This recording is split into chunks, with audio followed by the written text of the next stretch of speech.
Sobre todo alumnos. Creo que esta charla ya me anticipo va a valer la pena.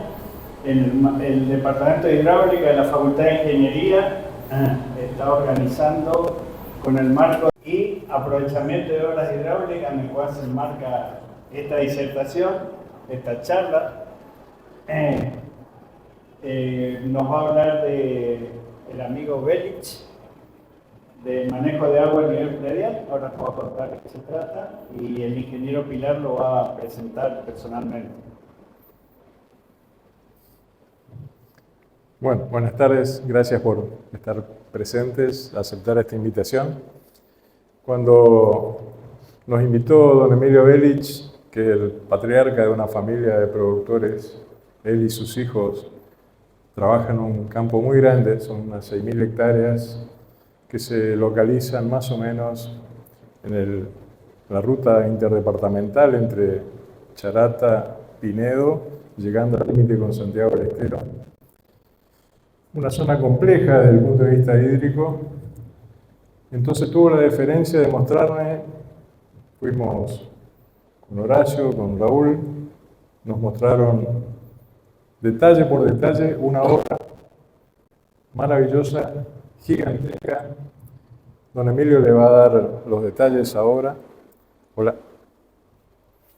Hola, hola. Ahí está, parece. Hola. Hola. Don Emilio se dio cuenta que en el Chaco, en Santiago del Estero, en el límite, estuvimos haciendo algunas cosas inadecuadamente, como tumbar todo lo que sea la masa boscosa. Entonces el agua no tenía más ese freno natural.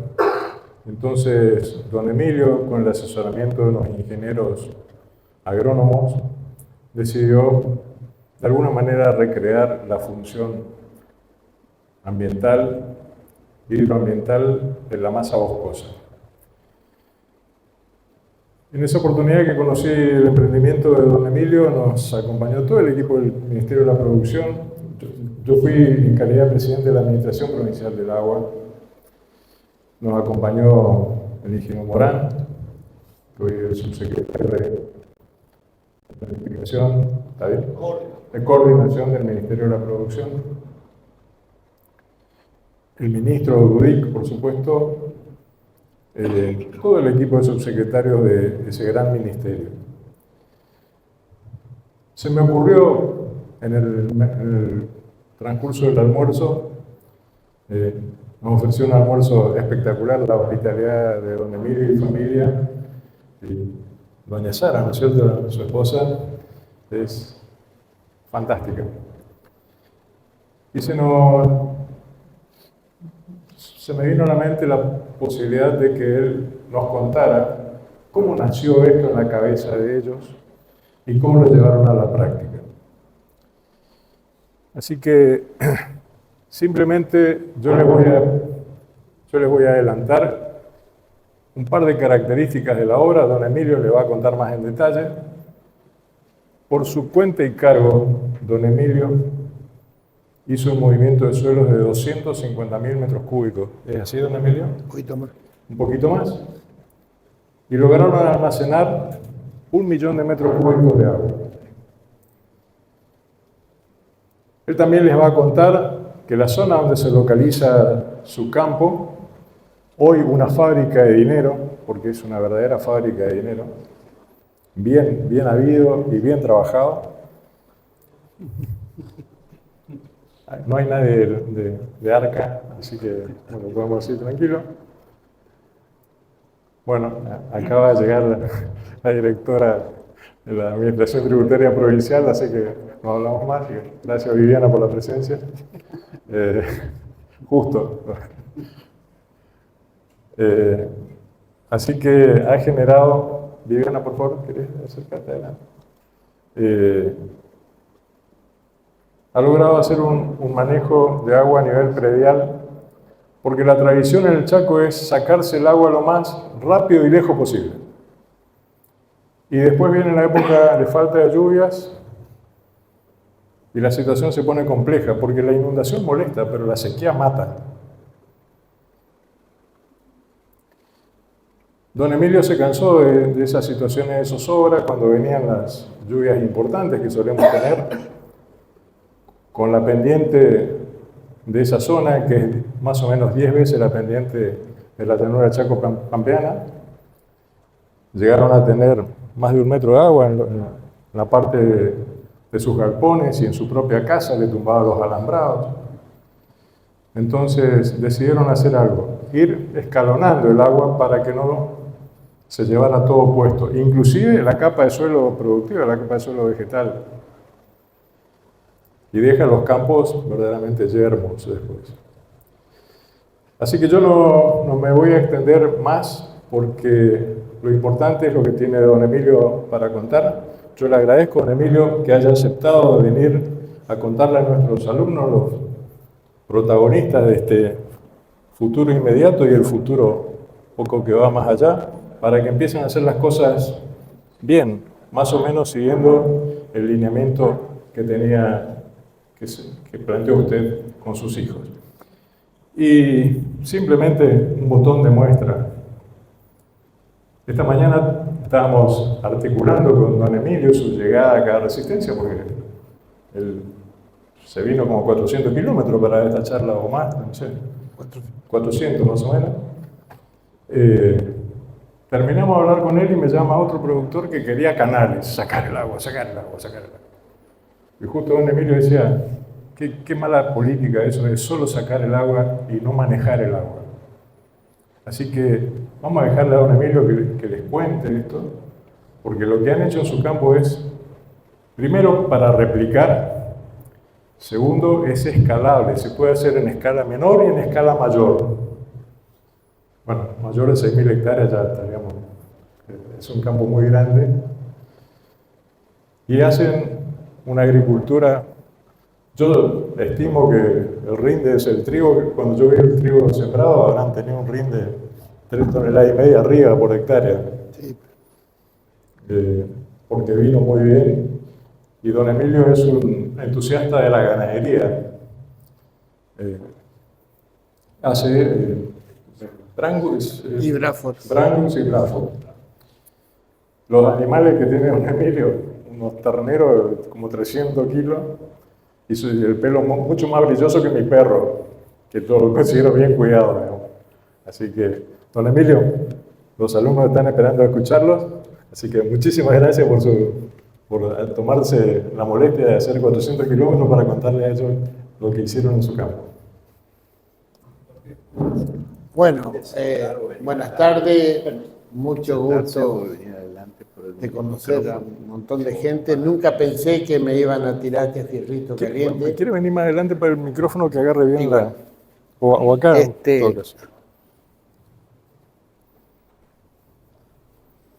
Hay veces que uno hace cosas por necesidad o por lo general te mueve la necesidad. Yo soy de la zona oeste de General Pinedo, hijo de productor, toda la vida estuve en el campo. Nosotros fuimos a esa zona hace 52 años, 53 años. Y era monte, una zona nueva. Y bueno, venía bien, venía mal, porque el Chaco es inestable. Hoy te sobra, mañana te falta. A partir de 20 años normales, diría yo, empezamos a sufrir seca e inundaciones. De periodo seco caían unos aguaceros y tapaban, no volteaban los alambres, el agua 1 metro de alto, porque el campo nuestro está en una zona de paleocauce. En el oeste, sobre el interprovincial, hay una falla, digamos, que tiene 150 kilómetros, que baja 60 metros el nivel.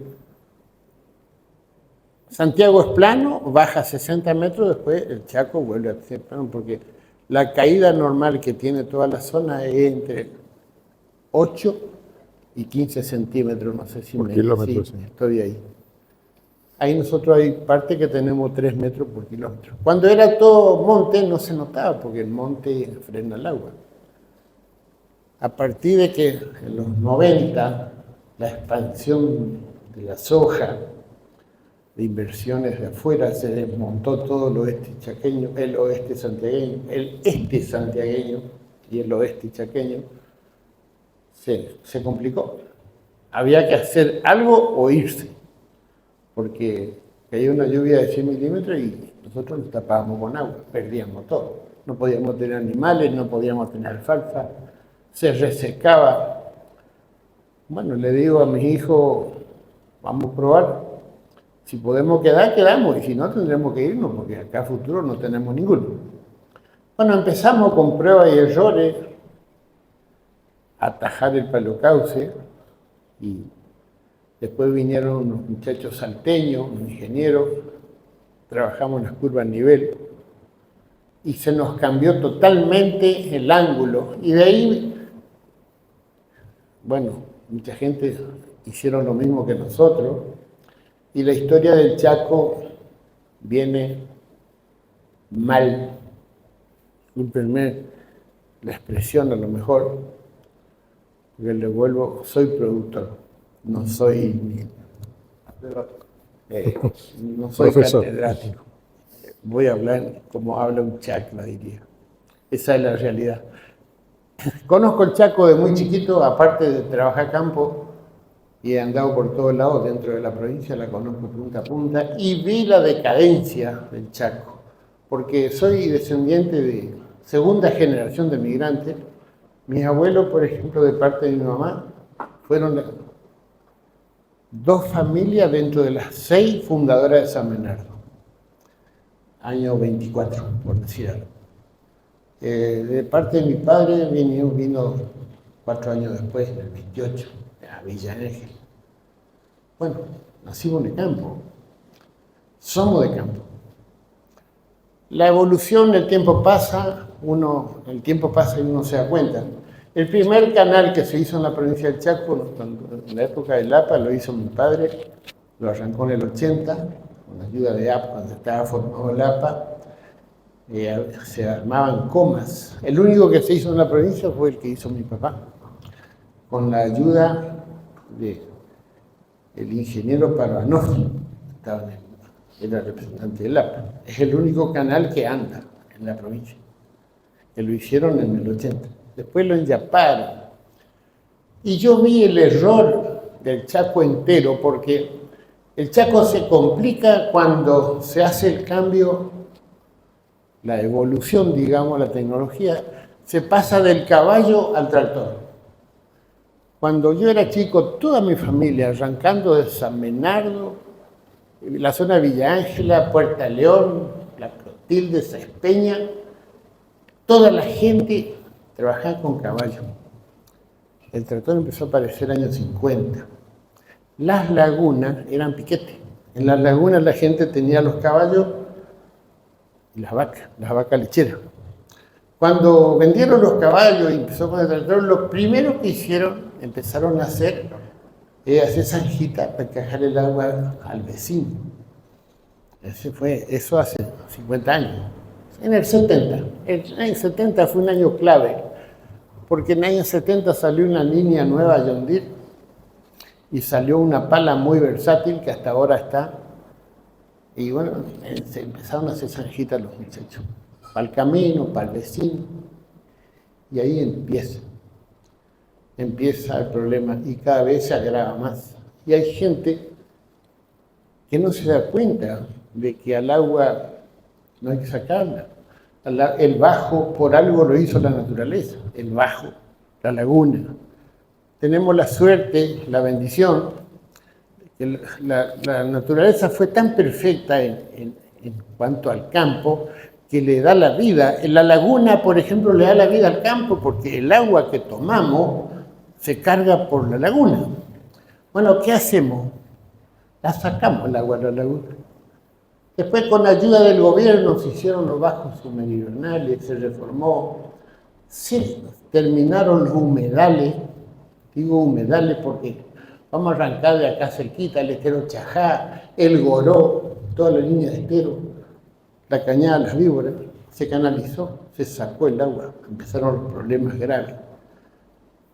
llueve a lo mejor una lluvia de 100 milímetros, de 200, haciendo despelote, porque está todo encauzado para que se hagan mal las cosas. Voy a hacer un ejemplo cortito. Acá no teníamos nada.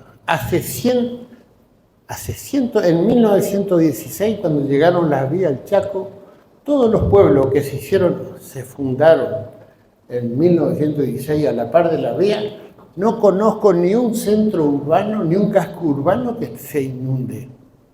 Y díganme ustedes si hay alguno. Pongámosle esa Peña, Machagay, Plaza, todos los pueblos del Chaco al lado de la vía, el centro nunca se inundó. Por razones de expansión, la gente empezó a hacer las casitas en las lagunas, llueve y se inunda, y el gobierno lo entró a apoyar, entonces después le metieron ingenieros, el APA, para que le saque el agua, porque hicieron la casa donde no había que hacer, en toda la provincia. Así empezamos con los campos. Y hoy estamos en una situación de gente que no se da cuenta. Pero hay que hacer un cambio.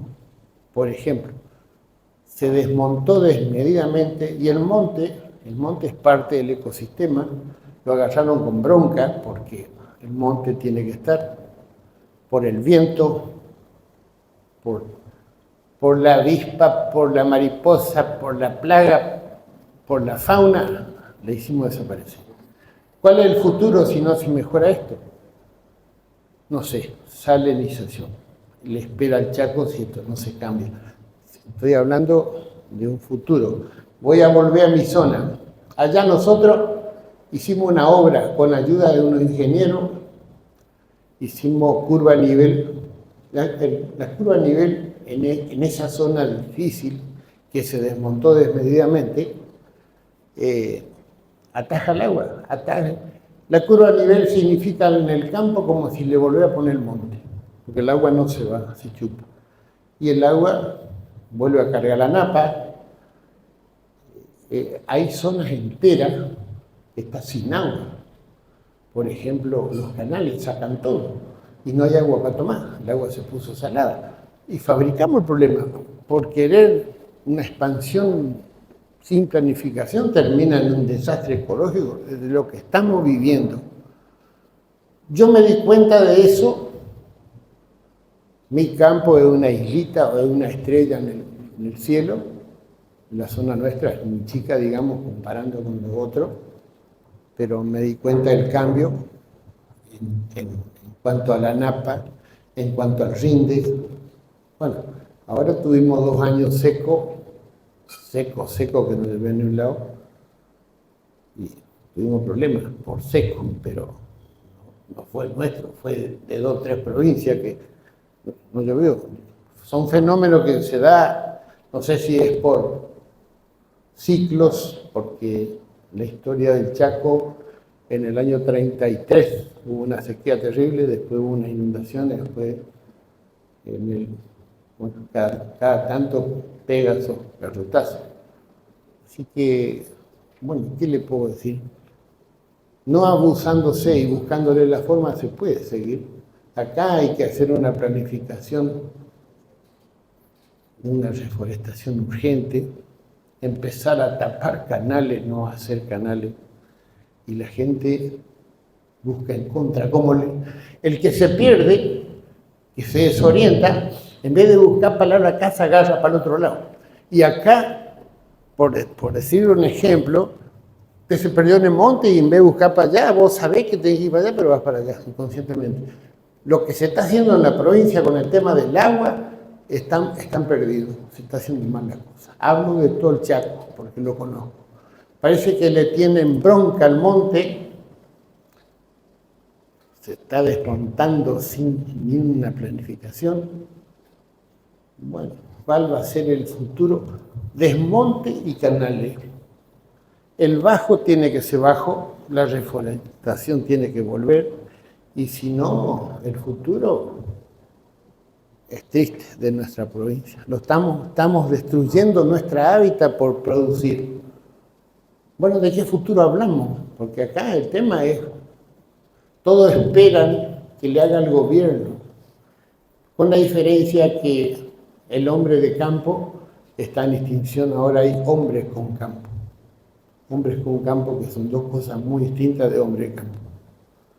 Es mi manera de ver, a lo mejor estoy equivocado.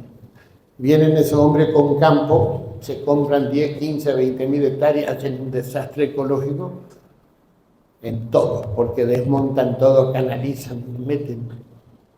Bueno, cambian el ecosistema y nadie se acuerda de respetar un poquito la naturaleza.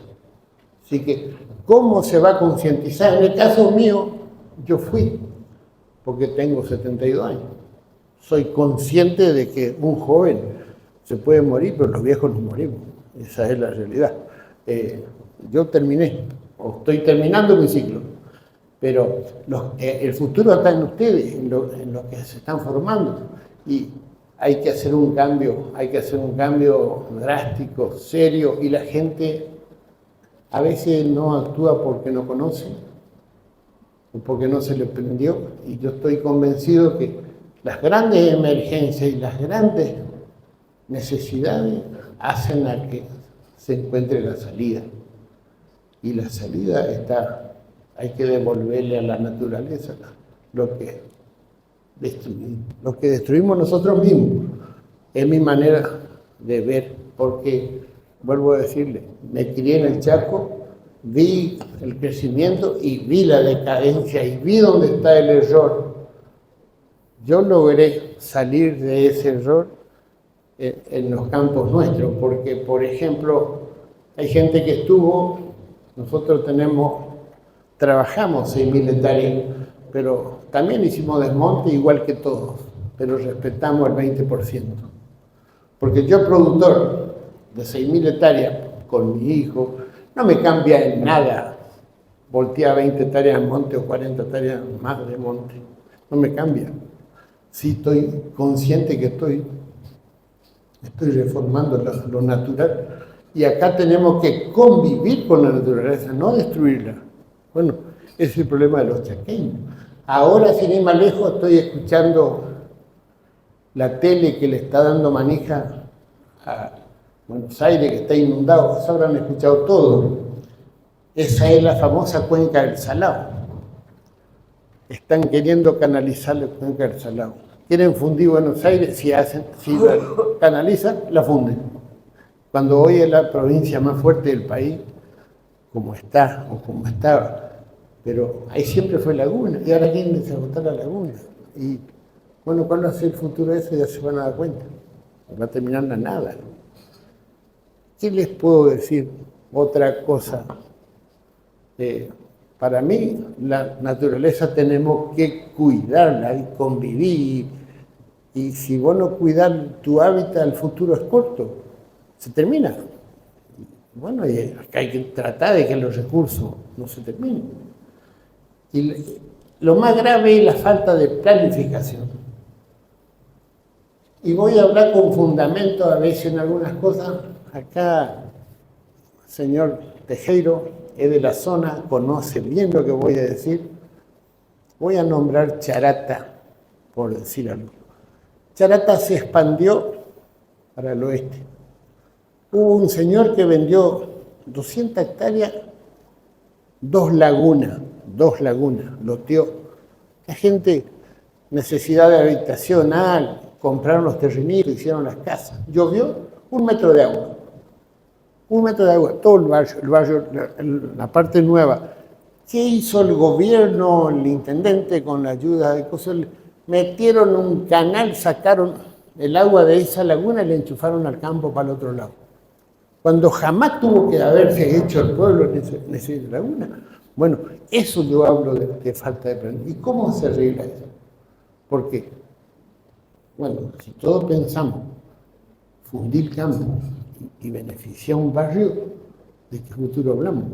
Si el Chaco vive de la vaca, de la alfalfa, de lo que se siembra, de lo que se trabaja, pero se hace la cosa al revés.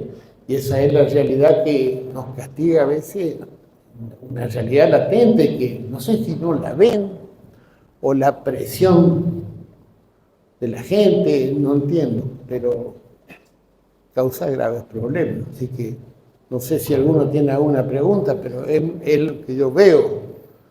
No pensé nunca venir a exponer esto, pero los chicos nuevos, el que se olvida de dónde viene, no sabe dónde va. Y acá nosotros, muchos, no sabemos dónde venimos y no sabemos de dónde tampoco. Digo eso en nombre del campo, del pueblo, del interior. Don Emilio no nos quiere contar las obras a partir de las imágenes, describir acá. Horacio le preparó un video, así que entonces sería lindo que nos cuente. Sí, no hay problema. Ese campo ahí es un palo cauce que viene del lado de Santiago.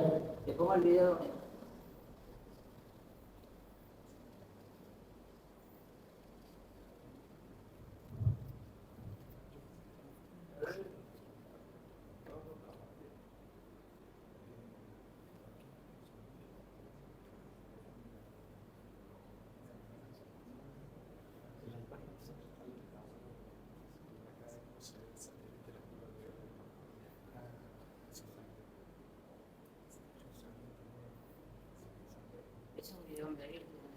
Está bien, Yo una sola cosa le voy a... cuando don Emilio habla de las curvas de nivel, son terraplenes nivelados que siguen las curvas de nivel. Son muy parecidos el esquema a las taipas que hacen los arroceros para juntar el agua, escalonar el agua, cosa que... Es una medición que hacen con el satélite. Están todos a nivel, por eso le llaman curva a nivel. Se le da nivel cero. Nivel cero.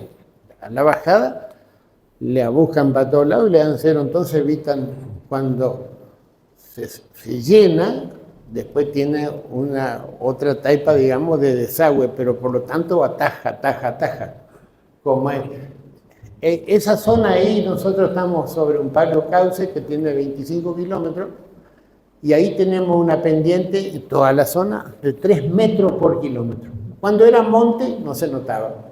Cuando se empezó a desmontar el oeste santiagueño, llovía una lluvia de 100 milímetros y venía 1,20 de agua por 400 metros de largo, volteaba los alambrados y todo terminaba en mi campo, porque la depresión termina en el último campo mío, donde ya se extiende 4 kilómetros de ancho, y nos vivíamos inundando.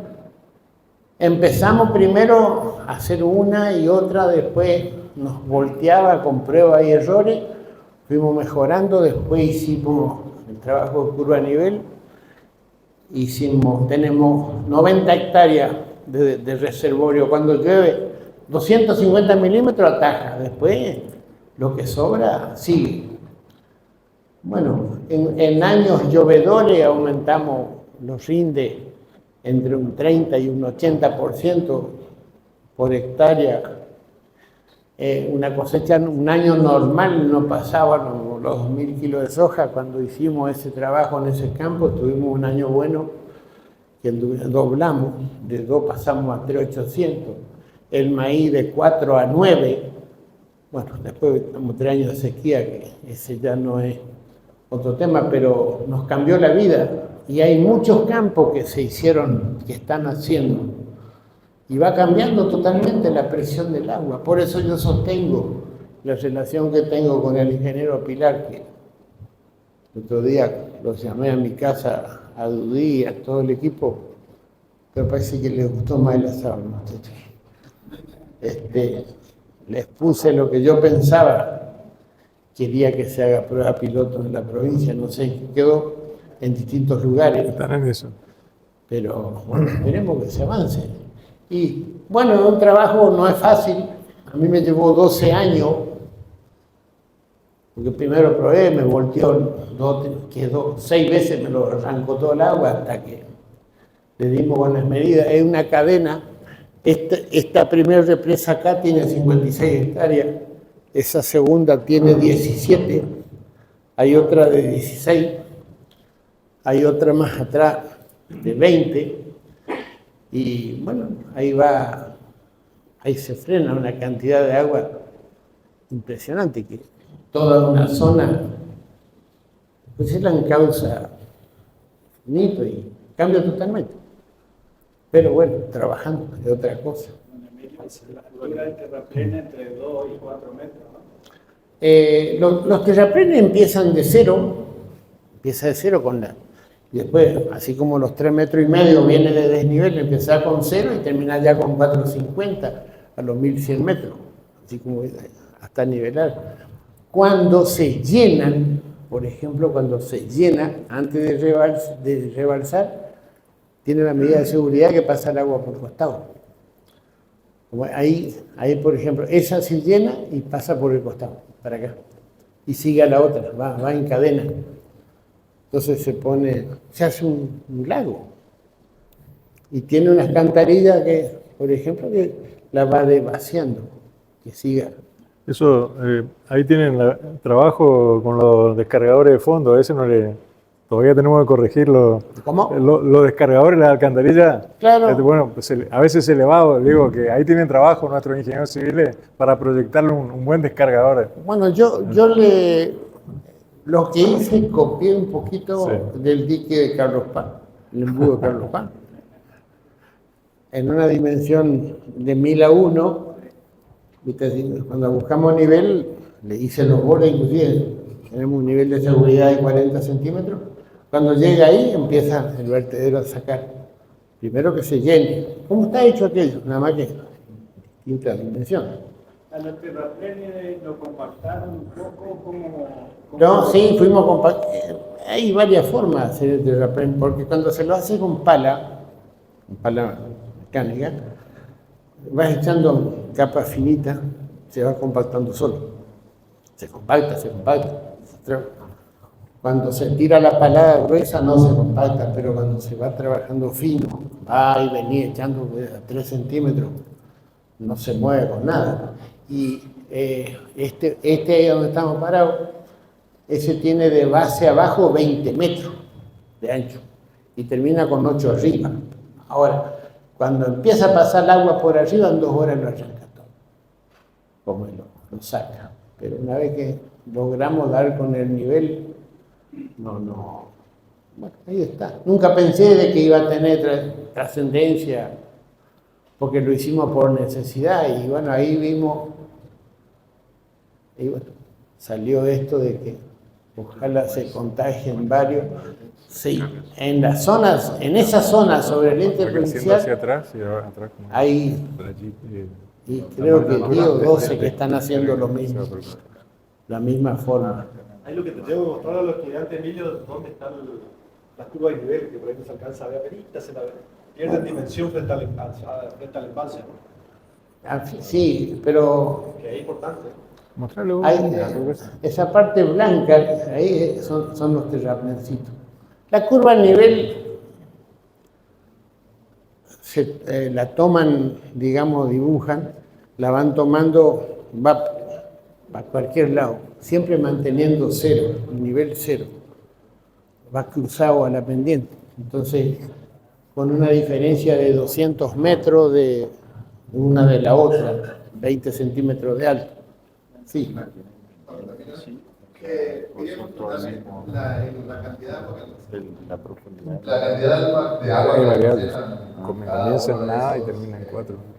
el depósito, digamos, que se calculó, lo tuvieron en cuenta para distribuir con respecto al uso del campo que necesiten o algo de eso. No porque se evapora mucho.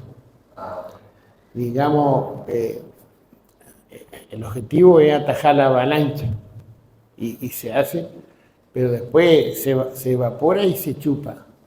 Por evaporación en esa zona se pierde 3 milímetros por día de espesor.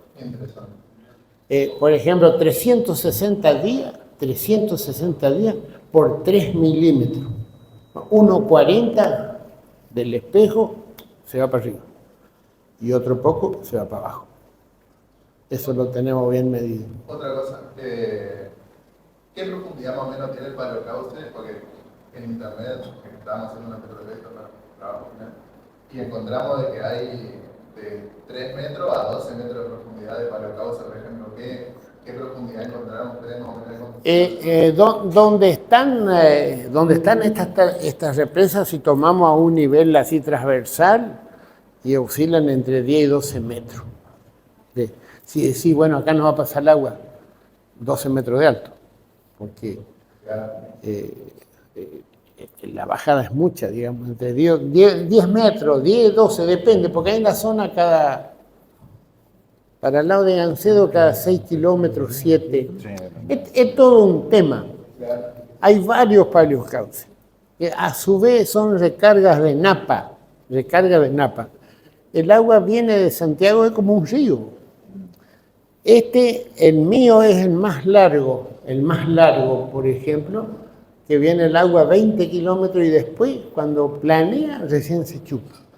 Hay otros ahí, paleocauces iguales, pero en 1000 metros se chupa todo el agua, se va a la recarga de napa. Y tiene la recarga de napa después de 30 kilómetros. Y te decía, es otro tema. ¿Cómo? Está bueno eso para tener en cuenta si se va a ir perfeccionando en algún momento el sistema, para que en sí se tenga en cuenta más o menos cuánto sería el promedio de agua que se almacena a lo largo del año en esos palocauces y no tener que hacer obras partiendo de, por así decirlo, la cota superficial, digamos, del terreno, sino que está teniendo en cuenta lo que No. la capacidad que queda por debajo, digamos, que puede almacenar también agua. Si es que la idea es controlar que no anegue los campos, o sea, y perjudica al productor, a los vecinos. No, es todo lo contrario, retener el agua. Claro, por eso. Retener, porque por ejemplo yo tuve oferta, le voy a hacer, de John Deere, un crédito de John Deere, porque John Deere está, la fábrica John Deere, del cual somos clientes, nos instalaban todo por riego por goteo, el sistema que están instalando en Israel. Porque el tema fue así, cuando se llenaron las represas la vieron por satélite y me llaman y me ofrecen, de lo cual nuestra zona o nuestro país no da para esas inversiones, porque la obra, primero había que impermeabilizar, que costaba $5 millones, impermeabilizar. El equipo riego por goteo, al mejor estilo de Israel, nos salía $12 millones. Bueno, esa inversión no es para nosotros.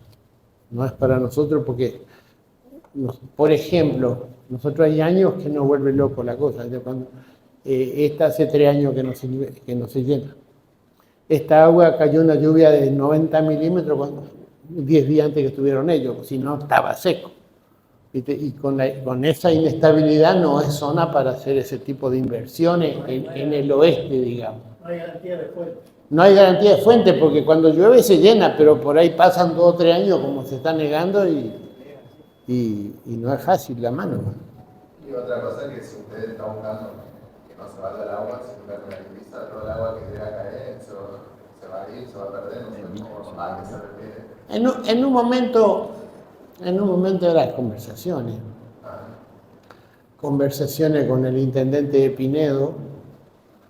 Yo le decía, denme en una mano, vamos a darle 20 metros de alto al agua y vamos a mandar el agua a Pinedo, sin bombeo, sin nada. Chila. Me dice, encárgate de todo. Bueno, me encargué de todo. Cuando conseguí todo no apareció la plata y quedamos hablando al pedo nomás. Pues esa fue la realidad. Porque agua teníamos.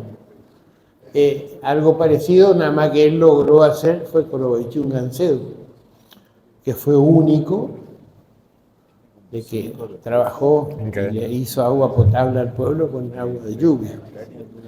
Y ahí había, por ejemplo, en Gancedo, yo le objeté, cuando empezó él con el acopio y la represa, porque también está sobre un paleocauce el pueblo, en el cual tenía acceso, hizo una represa hondísima.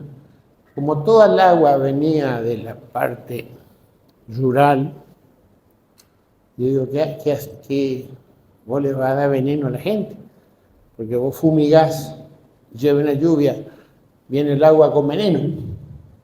Y me discutió y me ganó. Me dice, no, dice, tenemos estudios que a los 3 días se degrada. Todos los productos químicos se degradan. A los 3 días se degrada. Y mandaron análisis a Buenos Aires varias veces y sí, tenía razón. Ganó. Porque Corobachú, no, era un bocho, era ese hombre, de lo cual fuimos compañeros de trabajo toda la vida hasta que la vida lo llevó. Hicimos desafíos juntos y él veía al otro lado del monte, veía del otro lado del monte porque se animó a hacer esa obra en Gancedo, más o menos como la mía. Y bueno, hizo represas de 8 metros de hondo, porque allá Gancedo, el último pueblo del Chaco contra el oeste, ahí no hay agua. No hay agua, 80 metros, 90 metros, fea, y él cambió todo con esa obra. ¿Qué? Literal, no hay agua. No hay agua. Hay zonas que no hay zonas que tienen. Pero bueno. Don Emilio, yo quisiera... Una consulta más, sí. ¿puede ser? Sí, sí. La última, cuando hizo ahí el terraplén, en una parte muestra como que hay un problema como pareciera con los suelos dispersivos, en el resto tomaron algún recaudo porque pareciera que está estable, digamos, por así decirlo. Se le hace como unas grietas, hay una parte del video que está pasando ahí. No. Tomaron algún recaudo, digo, así. Sea. El tema del borde, me hablas del borde. Claro, cuando tiene el talud, hay una parte que tiene una grieta, ¿verdad? Sí. Carga, sí. La erosión en Se Pero- erosiona por el suelo, tiene un Surcos de erosión en el talud. Eso tiene una medida, la cota. Si es muy así, digamos, si tiene el 30%, la come mucho la ola, tiene que tener 40%. Por eso es ancho, 20 metros de pie y termina con 4 arriba. Cuando es así, no la come la ola. Ahora cuando es así, la ola, el viento... Recordar lo que decía, que no tiene compactación especial. Se compactó con la propia pala la propia trabajando. pala. pero de por ahí le echaron No. No. El tema... es más del lado de afuera de lo que te estoy marcando justo acá. Claro, no del lado de El tema de lo que decís tiene una medida, por ejemplo, de lo cual me pasé mirando años, las vías de los ferrocarriles, se hicieron hace 120 años con carretilla, a mano, y no le vas a encontrar un lagrimón.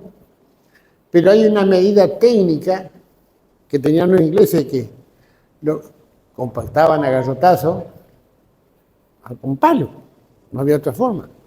Y no vas a ver una vía en todo el país donde vaya de 1 metro, de 2 metros, de 3 metros que tenga lagrimón. Pero tiene una medida en una escala de bajada. Tipo ya la tenían clara. Pues yo pregunté muchas veces, yo hice, primer año me hizo un desastre. Y me dijo un hombre, anda fíjate cómo es la vía. Tomaste el laburo, anda a medir la vía. Y me fui a medir la vía. Y ahí tomé referencia. La vía tenía 1,40 de alto y el levante iba 1,70. ¿Viste? Para allá. Del riel, 1,70 iba para afuera el levantecito. Y tiene 120 años. Y bueno, son cosas que antes la tenían clara, ¿viste? Y ahora... Pero compactando... Pues hay forma, porque una cosa es hacer como poder, usando todo, hacerla barato, otra cosa es que no le falte nada, porque el tema de la compactación, hay equipos para compactar que, lo cual yo no los tenía, ni tenía espalda para hacerlo tampoco. Y la única forma que encontramos era descargando finito, y mucho pisoteo viene, y regando. Veníamos regando y cosas, y bueno, anduvimos bien. No era lo que tenía que haber sido, porque tenía que estar un pata de cabra a full, de lo cual no disponíamos, pero bueno, lo logramos y estamos contentos. Y hay varios que se contagiaron y están haciendo lo mismo. Bueno, siguieron, digamos, el proceso que hacen los que encuentran eso con la menor cantidad de equipo, pero también le dan al suelo, Claro, no, el tema es la humedad. El secreto del borde es cómo se descarga la tierra. Porque si descargas 40 centímetros de grueso, no lo compacta con nada. No tiene que pasar entre los 5 y los 7 centímetros. Cuando más fino, mejor. Y ahí se compacta, se va. Así que...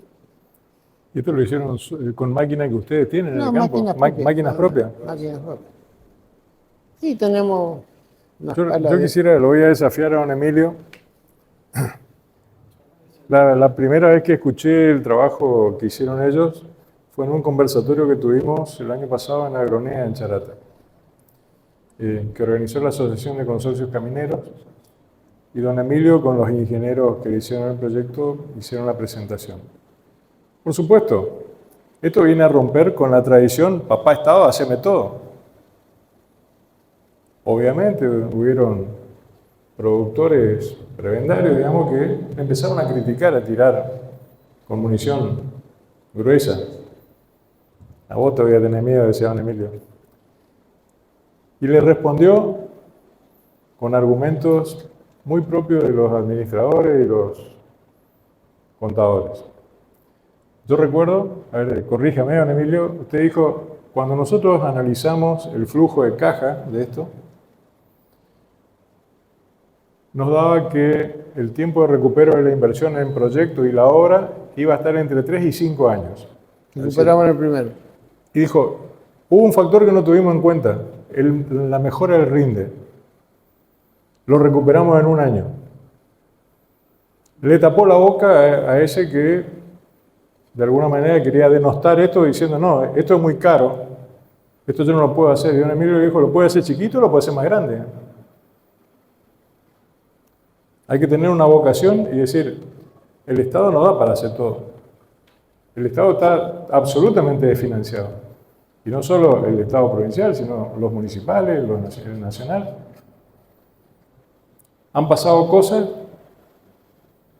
que hacen que Argentina tiene que reinventarse, ¿no? No se puede seguir haciendo canalizar el Chaco. En cualquier momento, don Emilio nos siguió la dilación, pero íbamos a transformar el Chaco en un gran canal. Si empezábamos a hacer un canal a la hora otro, al final el Chaco iba a ser todo un solo canal.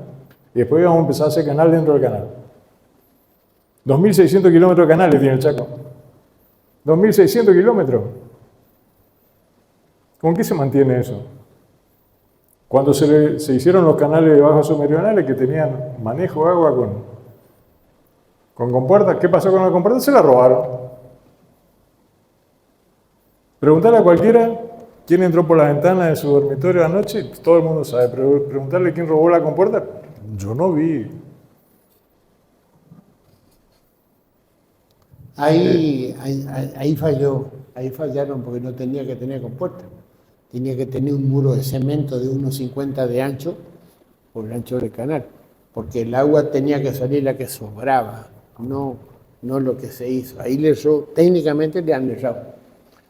Bueno, ahí están las consecuencias de lo que hablé hoy, la desertización que se viene, digamos.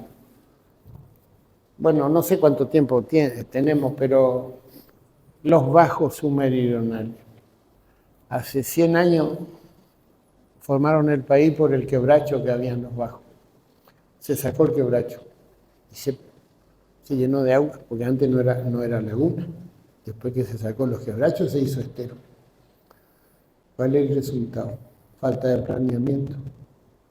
Y bueno, y eso seguimos acá. Seguimos sin planeamiento, porque no se dan cuenta, esperan que le haga el Estado. Hasta el año 70, que más o menos hasta el 70 había un porcentaje de un 40% de los productores que trabajaban con caballo, era una historia. Del 70, cuando se tecnificó, el caballo desapareció, 70 más o menos, los canalcitos empezaron en la zona de Villa Ángela. En la zona de Villa Ángela empezaron y se explotó, se contagió el Chaco. Y bueno, y ahí están las consecuencias, a vida y por haber, se aumentó todo. Vos sos de San Bernardo, vos conocés bien. Y no hace falta que vean nombres para no tocar a nadie, sabemos perfecto lo que empezaron con los canales y que siguen. Y después Las Breñas, y después Corzuela, y después La Charata, Pinedo, Silvina, Hermoso Campo, y creen que se hace bien y le están errando, le están errando. Las napas, por ejemplo, la napa en la zona de San Bernardo, toda la vida estuvieron en 7 metros. Y hoy hay pozos, hay productores que para llenar mosquitos van a buscar en 5 o 6 taperas. La gente en el campo que están los pozos viejos, no tiene más agua. ¿Por qué no tiene más agua? Porque le dan vía que se vaya, si no le dan recarga. Y eso no es futuro, y estoy hablando realidades, digamos. Los mosquitos que habla don Emilio son los aparatos para fumigar, ¿no es cierto?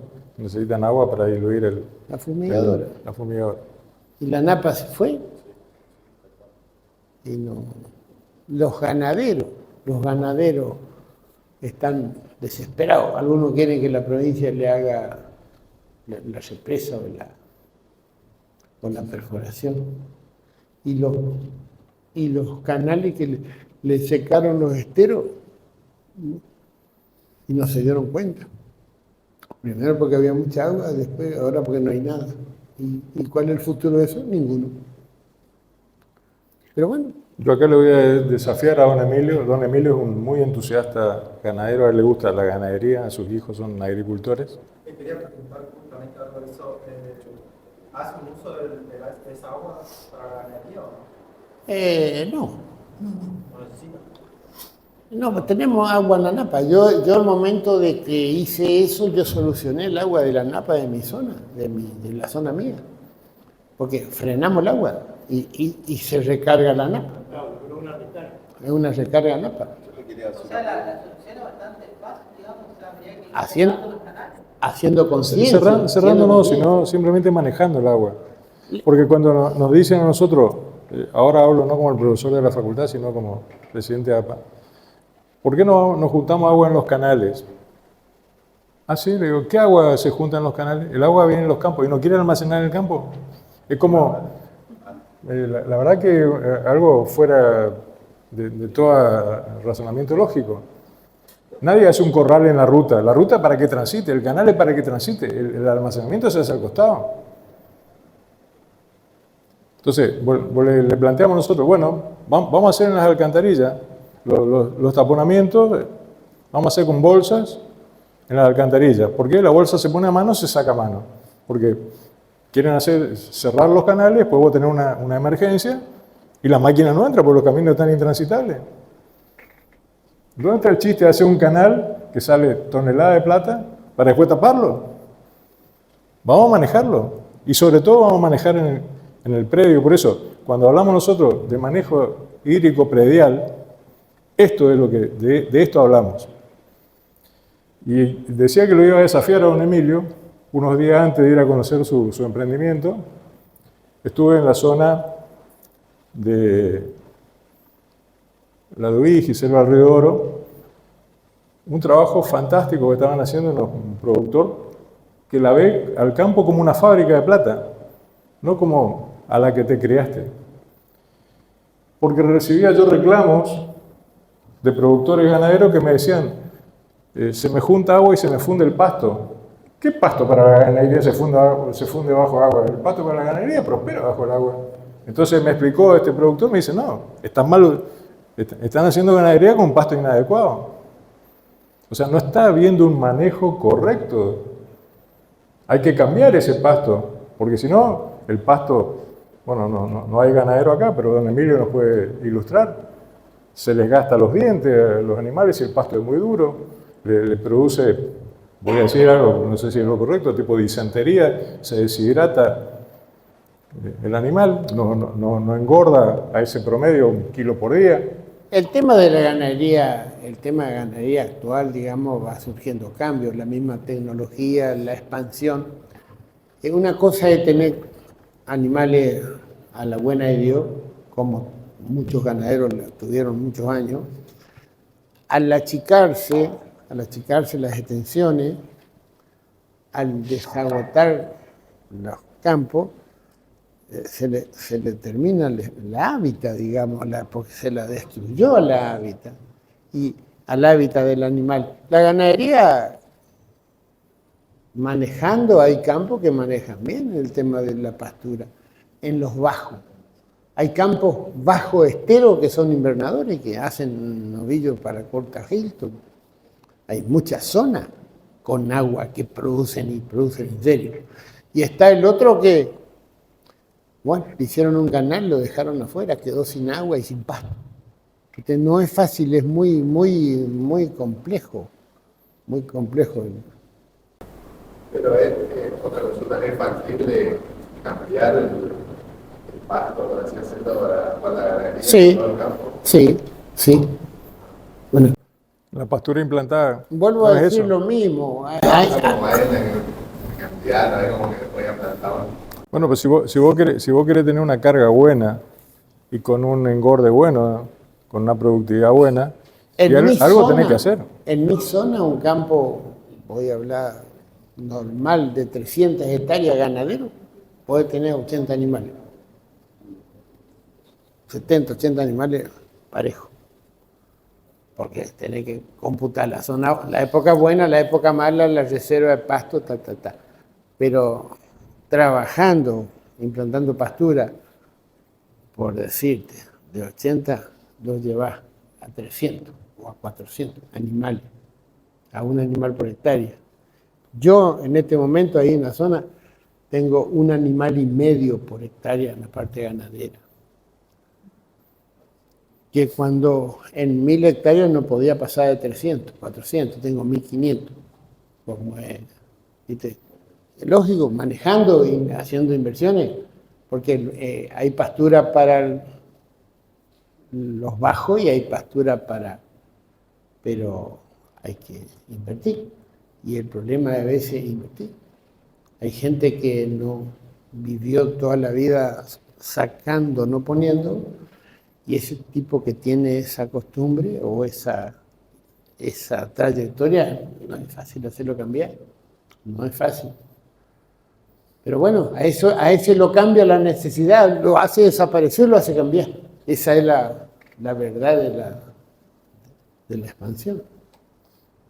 Yo vi don Emilio dijo algo muy interesante, no sé si lo agarraron, cuando dijo, está desapareciendo el hombre de campo y aparecen los hombres con campo.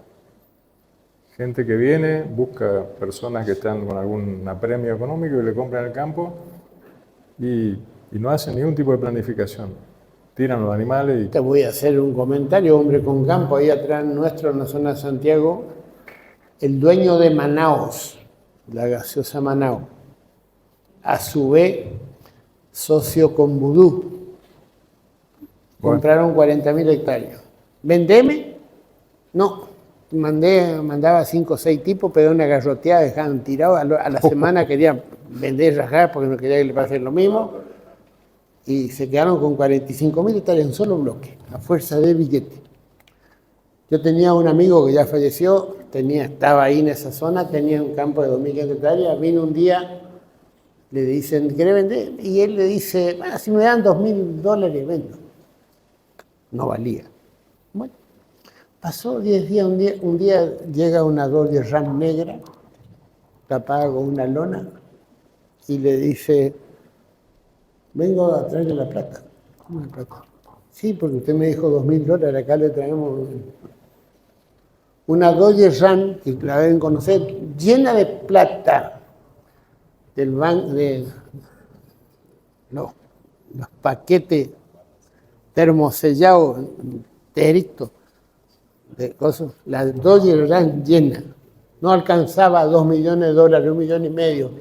Le agarró un susto a le bajaron en el patio, tuvo que decir que sí, porque su vida vio tanta plata. Vino a la 1 de la mañana a mi casa, tocaba bocina.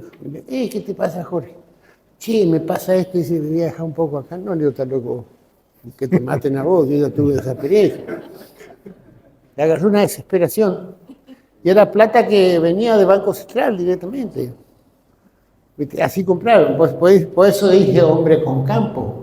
Hombre con campo, hablando de fundamento, el campo está. Y de eso hay mucho. Que si querés bien y si no también, eso va a ser para mí. Cuánto vale no importa. Ese es el cambio que tratamos de llevar al Chaco productivo, que ayudar al que se ayuda, a gente que está dispuesta a hacer este tipo de inversiones para mejorar sus condiciones y su productividad, asistirlo no con obras gratis, con crédito accesible, con algún tipo de ayuda que les mejore la situación. No, porque me pasa a mí, estaban acostumbrados a, las cosas se hacían a pedido del cliente. Los funcionarios parecíamos que éramos levantadores de quiniela. Poneme tanto a tal número, tanto a tal otro número, en vez de verlo en un contexto más general. Yo le voy a decir, Hoy nos acompaña también la directora de la Administración Tributaria Provincial. También se está trabajando en un esquema porque lo que se estaba cobrando de impuestos inmobiliarios rural era la nada misma. Era más caro el procedimiento administrativo que lo que se recaudaba. Entonces, por eso, al principio de la gestión no se cobraba nada, porque no te puede salir más caro el collar que el perro, como se dice en el campo. Así que es mucho el camino que queda por andar, pero de nuestra óptica, o por lo menos de mi óptica personal, este paso que están dando, que uno vio en primera persona, en vivo y en directo, en prototipo uno en uno, en el campo como el de la familia Belich, en lo personal estoy convencido que es por ahí que va la cosa.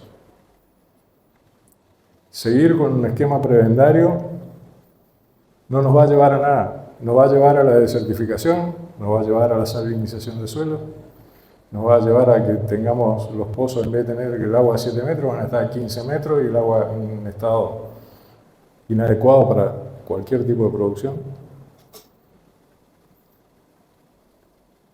te interrumpo un poquito. Ahí en la zona de Pinedo, la familia Mencari, Juan Carlos Mencari, un productor chico de 300 hectáreas, no, gracias, vio la obra nuestra y me dice, ¿yo podría hacer? Le digo, sí. Se animó, hizo un lote, ahí a 6 kilómetros de Pinedo. Juan Carlos Mencari hizo al lado lote de Cape, un lote X. Bueno, hizo 100 hectáreas, el hombre tiene 300. En ese campito, toda la zona de 100 hectáreas lo hicieron ellos con sus recursos, gente que anda complicada económicamente, como todos, porque no se cosechan.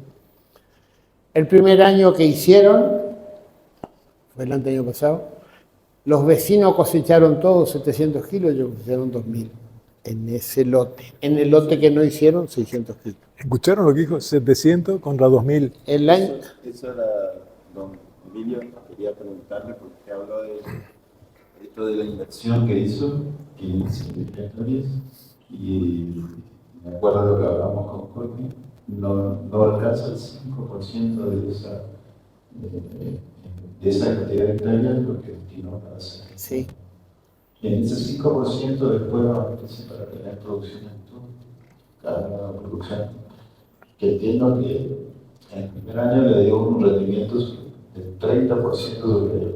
Yo como hijo de productor y contador, nos interesa siempre conocer los números y qué eso mejora, más siendo el uso del agua en el mismo predio, que creo que ese es el mensaje principal que tiene el productor. Y yo lo felicito porque eso es lo que tenemos que trasladar a que se comprendan claramente. Eso es lo difícil. Hablé de esta gente Mencari, pues gente que anda económicamente subsistiendo, se animaron y hicieron 100 hectáreas. De las 100 hectáreas, 70 terminaron. Van 3 años, el vecino cosecha 1.000 y él 2.000 de ese pedacito. Lo otro que no hizo cosecha igual que el vecino. Por ejemplo, este año allá vino una bendición, los trigos dieron 4.000 kilos, 5.000, 6.000 a unos lotes. Y ahí a ellos... Rinde 6.000 kilos de la pampa húmeda. No, fue una Dios 4.000 promedio estaban dando. Dios se apiadó de los productores del oeste. Llámese San Menardo, La Clotilde, Charata, Pinedo, porque nunca de que se siembra trigo se cosechó se rinde, nunca. Hubo gente en la zona de San Menardo, la India Muerta, entre las Breñas, que hicieron 5.000 kilos de promedio. Eso no es conocido en la zona. Hay variedades genéticas buenas, se dio para el girasol. Y este hombre con la curva a nivel sacó 4.300 kilos en el lote que no tenía curva a nivel, 2.000, ahora, hace 15 días. Es un pajarito en el cielo, porque toda la zona es igual. Y bueno, y a la gente le cuesta, se le hace que es imposible. ¿Sí? ¿Cómo estudió la curva de nivel, digamos, para que tenga un sector que rinde y otro no? ¿A cuánto puso la curva de nivel? Eso es un estudio que hace un grupo de ingenieros, de lo cual Pilar le puede explicar mejor. Ellos miden, ponen un aparato y lo miden todo el campo y después con la computadora le sacan el nivel. Y la curva de nivel depende de la pendiente, por ejemplo. Te hago un esquema para que me entienda. Está la laguna acá en el medio, en el lote. Bueno, la laguna llueve fuerte, va toda el agua a la laguna. A los 10 días, en la altura está pidiendo agua, se está secando. En un lote común de 100 hectáreas que está la laguna en el medio, ellos empiezan con el estudio a la vuelta, en espiral. Lo van cerrando. Entonces el agua no corre lo que sobra. Posiblemente ahí le dan cada 150 metros, cada 100, porque depende de la zona. En esa zona tiene un desnivel de 15 centímetros. Baja 15 centímetros por kilómetro. Pero la laguna en el medio tiene 80 centímetros. Entonces ellos empiezan en espiral el estudio y se hace un borde de 10 centímetros de vuelta. Entonces el agua llueve, se llena, la va teniendo y se va chupando. Y a la laguna, no, si llovió 80, en la laguna a lo mejor está seca, no le llegó el agua. De la otra manera, llueve 80 y la laguna está llena, y lo otro no se mojó. Y eso después sale en kilos de lo que siembra. 2 lluvias de eso devuelve, porque la tierra cuando tiene agua produce y cuando no tiene agua no produce. A veces hay años que las lluvias son normales, tenues, digamos, para llover 50 milímetros demora 8 horas. Esos son los años que se dan los rindes, sea de girasol, de soja, de todo. Y hay años que las lluvias son violentas. En 40 minutos le mete 70 milímetros, un baldazo. Esa agua no la chupa el campo, se va a la laguna y al canal y se va. Eso es lo que nos pasa. Y la curva a nivel ataja ese fenómeno, que antes lo atajaba el monte, pero el monte ya no está, el monte fue historia. ¿Viste? Y el que se da cuenta de eso va a quedar, y el que no, es la triste realidad de lo que está viniendo. Yo lo veo así. Lo veo de esa manera. ¿Alguna consulta más para don Emilio? Habría que ver en la parte donde no se Carlos. recolectó todavía. Bueno, Si, por ejemplo, se podría crear un... replicar esa especie de Le vamos a dar a don Emilio no un certificado. desmontando, o sea, dejando, como dice el que- monte crece en la parte más alta, por así decirlo, que siga cumpliendo su función, pero en el centro de un monte grande podemos poder hacer una especie de trabajo y no desmontar todo de manera que quede un poco de naturaleza. ¿Sabe cuál es el problema? El problema es de que la gente, por naturaleza, viola la ley. La ley está bien hecha, pero se la viola. Se la viola. Porque en la ley de desmonte está bien clarito que hay que dejar 20%, que hay que hacer todo. Es lo mismo que con los canales. Está la ley, pero no se la respeta. El problema es de que siempre queremos pasar al otro lado del alambre y lo pasamos, y más si tenemos con qué. Porque la coima dice que hace a la felicidad mucho, ¿viste? Metele después, y al que va por derecha no va a ni un lado. Esa es la verdad. Muchas gracias y felicitaciones No, gracias a ustedes. por dar este proyecto. Jamás pensé venir a conversar con ustedes, pero bueno, la amistad y la experiencia y el contacto que tenemos a nivel provincia con el gobierno siempre lo tuvimos, y yo lo único que quiero es verlo al Chaco bien y que siga para adelante, porque no es por casualidad que estamos acá, porque nuestros abuelos eligieron el terreno para la continuidad. Y destruir el hábitat como se está haciendo, cuando pensás en serio en la realidad de los pueblos, hay que hacer conciencia, pero ustedes tienen que hacer el cambio. Ustedes tienen que hacer el cambio. ¿Por qué ganó Milei? Porque la juventud lo apoyó. Porque todos los viejos como nosotros, con nosotros no va a ganar. No, estamos para el otro lado.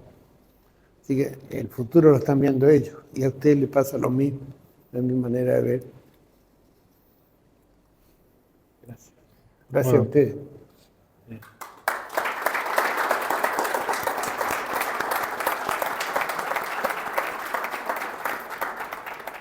Cuando le invité a don Emilio a que viniera a darnos esta charla tan enriquecedora, medio se me quiso quebrar. Don Emilio me dice, ¿yo ir a dar clase en la Facultad de Ingeniería? Sí, le digo, bueno, al principio corcovió, pero bueno, lo convencimos. Y para que no se vaya con las manos vacías y la boca seca de tanto hablarnos, la Facultad de Ingeniería quiere darle como presente este certificado que lo acredita como disertante en la facultad, y estamos presentes el ingeniero Carlos de Petri, el vicedirector del Departamento de Hidráulica de la facultad, yo como director del Departamento de Hidráulica. Queremos en nombre del decano, el profesor doctor ingeniero Mario de Bortoli, entregarle este certificado para que nos recuerde cada vez que piense, cada vez que vea sus lagunas, sus curvas de nivel. Y la verdad que nos abrió la cabeza a nosotros y a nuestros alumnos, la generación que se viene. La verdad que estoy emocionado porque esto no pensé nunca, ni soñé de que me podían llamar, pero sí le puedo decir, como chaqueño y como hijo del Chaco, con poca escuela, mucho sacrificio, nadie nace ingeniero, hay que estudiar y hay que hacer. Y no hay que tenerle miedo al desafío, porque el que no toma el desafío no va a ningún lado. Vos te vas, se te paró el vehículo y ¿qué te quedaste ahí? Tenés que darle para adelante de una forma o de otra, mirando el futuro, pensando el futuro. Yo les hablo de mí, fui copión de lo bueno, me conozco el país punta a punta, siempre fui muy curioso. Cuando era chico, le contaba hoy la experiencia de los cerdos. Tenía un tío mío que trabajaba mucho en Santa Fe, Buenos Aires, vendía alfalfa. Yo veía esos campos, esas estancias, y decía, cuando sea grande, ya tener un parque parecido a esto. Parecía un sueño. Bueno, pasó el tiempo y lo tengo, usted lo conoce. No me lo regaló nadie.